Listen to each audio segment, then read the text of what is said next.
Hello, welcome to the Racing Roundtable.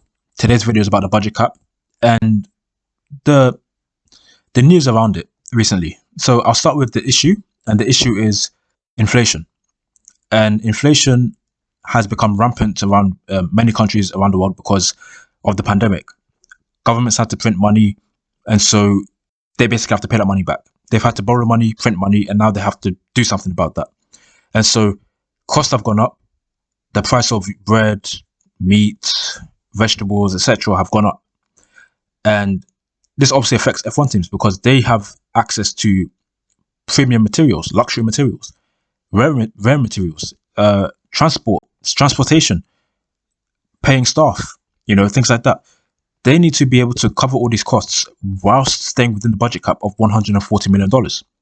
And this article in Planet F1 says rising inflation has led to significantly increased costs for the 10 constructors, putting them under pressure to adhere to the sports spending limit for the 2022 season of $140 million.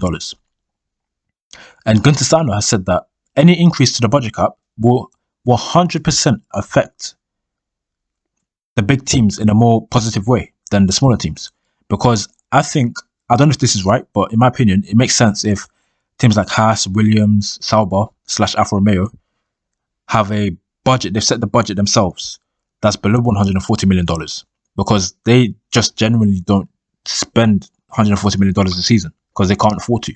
And it's stuff like this which only positively impacts the big teams, because Christian Horner basically that's to increase the budget cap by maybe 10 million, 20 million because of inflation.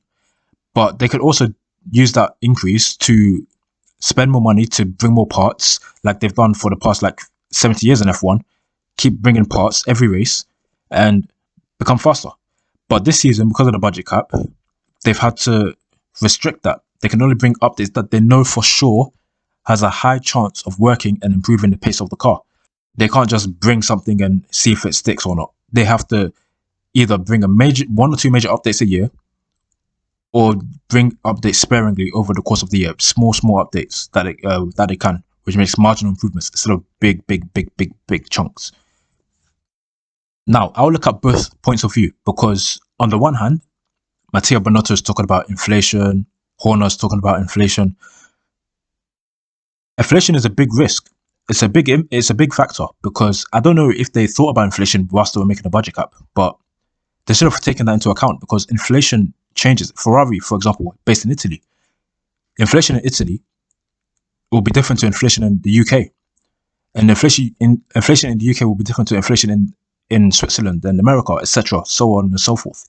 It's just like, how could you not take that into account when making the budget cap? Because based on this, it's either they thought inflation wouldn't exceed a certain amount, or they didn't account for the pandemic.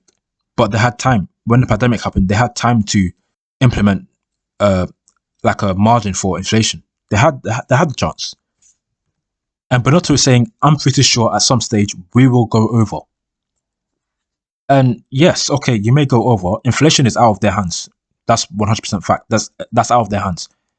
But the issue is, how can these teams limit the impact of inflation on their costs? Because you hiring machines or using machines or literally you're using electricity by manufacturing these parts. It's either you have to reduce your R&D and manufacturing capabilities and use them in a more efficient way, or just have to suck it up, because it's not fair on the smaller teams.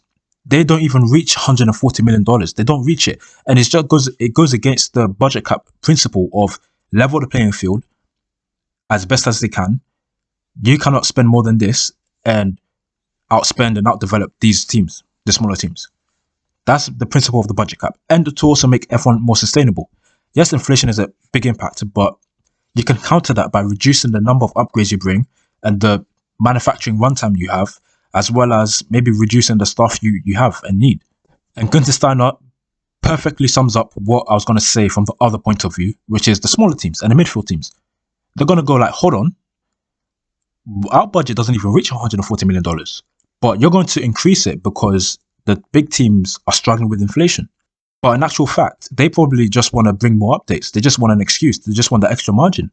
And so Gunther Steiner says Mercedes, Red Bull, and Ferrari would bring 1 or 2 extra updates to the track, which would eventually lead to them cancelling each other out. And the only result would be to widen the gap to the rest of the teams. This is 100% truth, 100% fact. Gunther Steiner is absolutely correct because, again, I'll home this fact into your heads. The smaller teams do not reach $140 million. They simply don't. The big teams, maybe 130. Mercedes, I think for 2-3 years, they spent 200 mil a year minimum on the F1 team. And that's not including the engine operation as well.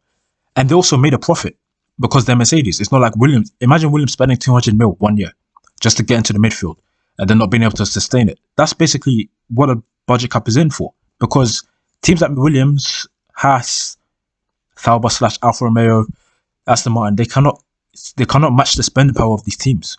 They just can't. And inflation will impact all the teams, yes. But because Mercedes, Red Bull, Ferrari haven't cut back the costs enough, inflation may impact them terribly. Big time. They may go over the budget cap. Yes, true, fact. That's a real possibility. But they have to take it upon themselves to do everything they can to limit that risk. You can't just call for the budget cap to increase. Unless maybe for them, you make a 2-tier budget cap then.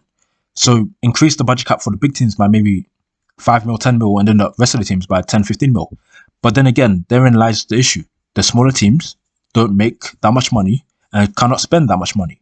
And so there's literally no good solution to this, I think, in terms of adaptations. The only solution to this is just to keep it how it is.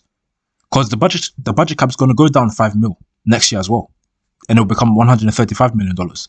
And what are you going to say then? Because inflation isn't going to go away instantly. It's not. It's going to be here for another 2-3 years, depending on the country that they're based in. I know in the UK, inflation is at the highest level since the 1980s.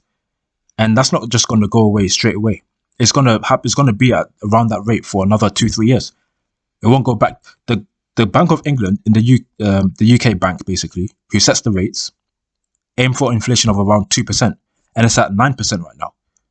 I don't know how it is in Italy, America, Switzerland, France, wherever. I don't know how it is there, but in the UK, it's like 7% higher than the government or the Bank of England sets it to be. It's not going to go away. The teams have to suck it up.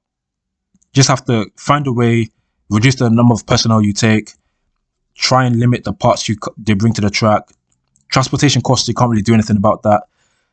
And it's also up to F1 to make a more efficient calendar, which they're planning to do, like 5 years after they even mentioned it. And so I want to know what you think, because it's a very interesting issue that F1 has right now. One of many, by the way. And it's just, this is a case of real life affecting F1. The F1 bubble isn't really at fault here. It's mainly real life and real life issues and real life finances that's affecting F1. So let me know what you think. Do you think the budget cap should be raised? If so, tell me why. And on the other hand, if you think it should be kept how it is, let me know why as well. If you've got any video suggestions, please let me know in the comments down below. And don't forget to please like, share, comment, and subscribe. Thanks for watching. See you in the next video. And thanks for watching. Adios. Goodbye.